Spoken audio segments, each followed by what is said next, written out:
अस्सलाम वालेकुम दोस्तों, बहुत ही जबरदस्त खबर लेकर फिर मैं हाजिर हूं।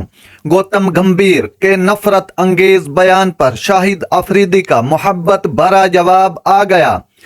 पाक भारत मैच में दोनों टीमों के खिलाड़ियों की दोस्ती पर जहां सरहद पार गौतम गंभीर आग बगोला हुए, वहीं शाहिद अफरीदी ने इस दोस्ती पर मोहब्बत भरा पैगाम दिया। एशिया कप 2023 के सिलसिले में 2 रोज कबल कैंडी में खेला जाने वाला high voltage Pak Bharat match बारिश के बायस तो बेनतीजा रहा, लेकिन मैच के कबल और दौरान दोनों टीमों के खिलाड़ियों ने बाहमी दोस्ताना रवैयों से शायकीन क्रिकेट के दिल जीत लिए। लेकिन ये मोहब्बत भरा अंदाज तअस्सुब परवर भारतीय ओपनर गौतम गंभीर को बरहम कर गया। ताहम साबिक कौमी कप्तान शाहिद अफरीदी ने खिलाड़ियों की इस दोस्ती पर मोहब्बत भरा पैगाम जारी कर दिया। नाजरीन, ये है जबरदस्त और बेहतरीन खबर जो मैंने आप तक पहुंचाई। अगर मेरा वीडियो अच्छा लगा हो तो मेरे चैनल को सब्सक्राइब जरूर कीजिएगा। अल्लाह हाफिज।